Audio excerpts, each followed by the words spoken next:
Hi everyone, welcome back to the channel today. So I am back with a new home brewing video. Today I am making a Pinot Noir out of a pre-assembled wine kit. But hopefully we'll get through this with not a lot of distractions. So without further ado, today I've got Winexpert Classic. This is a California Pinot Noir.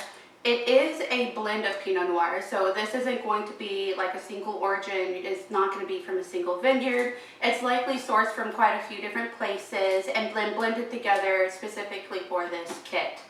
So inside this kit is mainly a juice concentrate. So if I try to lift this, it's kind of heavy. It is like, probably a gallon's worth of juice concentrate. But also inside the kit, there are several other different ingredients that you're going to need, and mostly it includes everything that you're going to need to make your own batch of wine. So namely, first of all, very important, the yeast. So this is going to be what starts the fermentation. So they've got a Loveland yeast here, which is great. There's also oak chips in here. This will help build up the tannins in the wine, which will be really great. And then a couple of other ingredients: bentonite, sulfites, if I can pronounce this correctly, caserol, and then chitosan. So we're not going to use all of these today. This is going to be a multi-stage video series where I show you guys today how to get everything on and into a primary fermentation. I'll follow up again in another 14 days to show how things are progressing and what the next steps would be. And then finally, we'll get to the end about fining, clearing, and then bottling the Pinot Noir at the end. So this particular kit says that it can be ready in 4 weeks. That's really fast, and I'm pretty excited because that means in 4 weeks I can try to start trying drinking this Pinot Noir. I am a bit hesitant though, because I'm definitely a fan of aging wines and letting them smooth and mellow out, letting those tannins develop over time. So even though I probably will try this at the 4-week mark, I will probably let this age at least 6 months. But we'll see. Maybe this will be best drinking right out of fermentation, right after it's clarified and fined. If that's the case, great. We're going to be drinking lots of Pinot Noirs here in about 4 weeks. If not, I'm not afraid to put a couple of these bottles down, age them for at least 6 months, and then maybe try them again in a year or two and see how they develop over time. If you guys are still around at that point, we'll do a review, see how these lay down, and follow up in another year or two. All right, not in the kit is going to be your equipment. So today I have a 7-gallon fermenter. This is just a Brewcraft food grade plastic bin. And so you can see on the front there are some gallon markers. I like that so that I don't have to try to measure out the water as I go. So I have already sanitized this. This is all ready to go. I do have a bucket here of my sanitizer so that as I go, in case I touch anything, I can sanitize that as well. I have my hydrometer so that I can read the specific gravity that I get today. I'll record that, and so that we'll be able to tell what our alcohol content is going to be at the end. I also have my 3-piece airlock. It's just chilling over here in a little bucket of sanitizer until I'm ready to pop that in. So without further ado, let's get started. I will say the instructions provided in the kit are super easy to read, very clear, very thorough. The instructions even have little spots on them where you can record your specific gravity and what date you did things. I don't know about you guys, but sometimes I just forget what the day even is, let alone like what I did 2 weeks ago. So it's really great. I'll record my specific gravity, the date, and then can do that in again of 14 days, and then check at the end. And I think these instructions are really clear. So if you've never brewed anything before, I would highly recommend this kit. Like almost literally everything came in except for the extra sanitizer that you'll need to sanitize all your equipment. If you don't have that, pause this video, go on Amazon, get you some Star San, and make sure you have that on hand, made up according to the directions on the bottle before you even begin. Otherwise, if you have that, if you've got your sanitizer, your spray bottle, and all of your equipment, then let's roll right into it.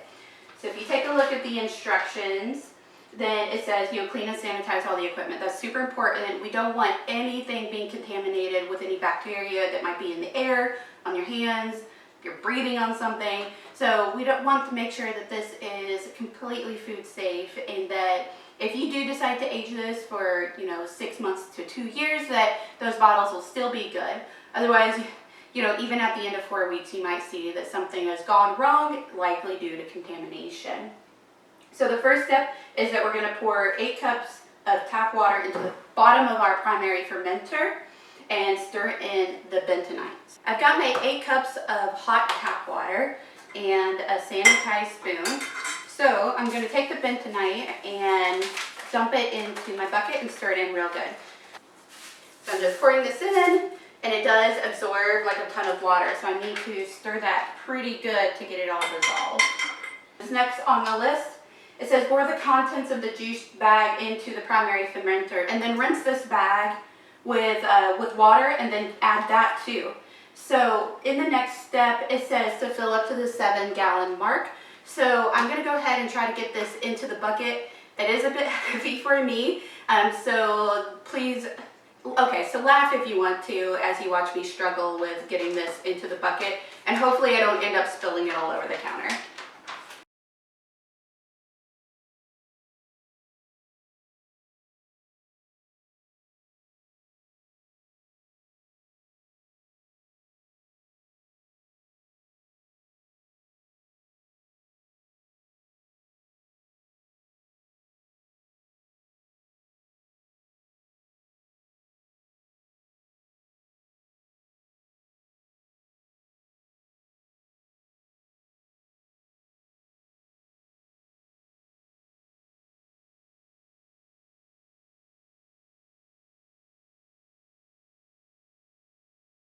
Next on the list is to get the fermenter filled up to 6 gallons with cool drinking water.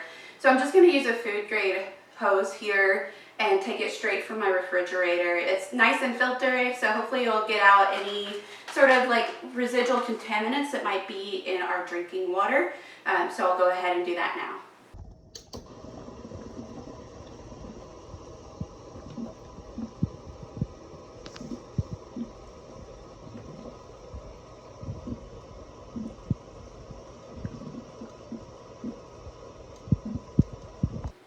Now that we've got 6 gallons of our concentrated water here, the next step is to stir in our oak chips, and then we'll do a hydrometer reading, and then finally sprinkle in our yeast. So the oak chips are in this handy little bag here, so just open that up, and I might need my box cutter here. Sprinkle those in. Now those oak chips are likely where you could have a lot of fun playing with this recipe. Like if you liked different types of oak or wanted to use something else to give yourself a different oaky flavor, or maybe something, even a different type of hardwood. That's really the winemaker's choice, and a lot of the difference between different type of wines, even Pinot Noirs, is those choices that you make. Pop this back into my sanitizer. Now I'll use my handy dandy turkey baster here to fill it up a little bit. So I'm just going to steal just enough to fill up my cylinder. Throw that back in as well. So I do have a fair amount of bubbles, so make it a little bit hard to get a good reading. Alright, so day 1 specific gravity is supposed to be between 1.070 to 1.097, and the bubbles make it hard for me to see, so I'm going to try to let that settle a bit, but I would like to say we're in the 1.078 range here. Yeah, so once we got through the bubbles, it looks like I'm at 1.082, so I'm going to write that down. So taking my dried yeast now, I'm going to open this up and just sprinkle it on the top.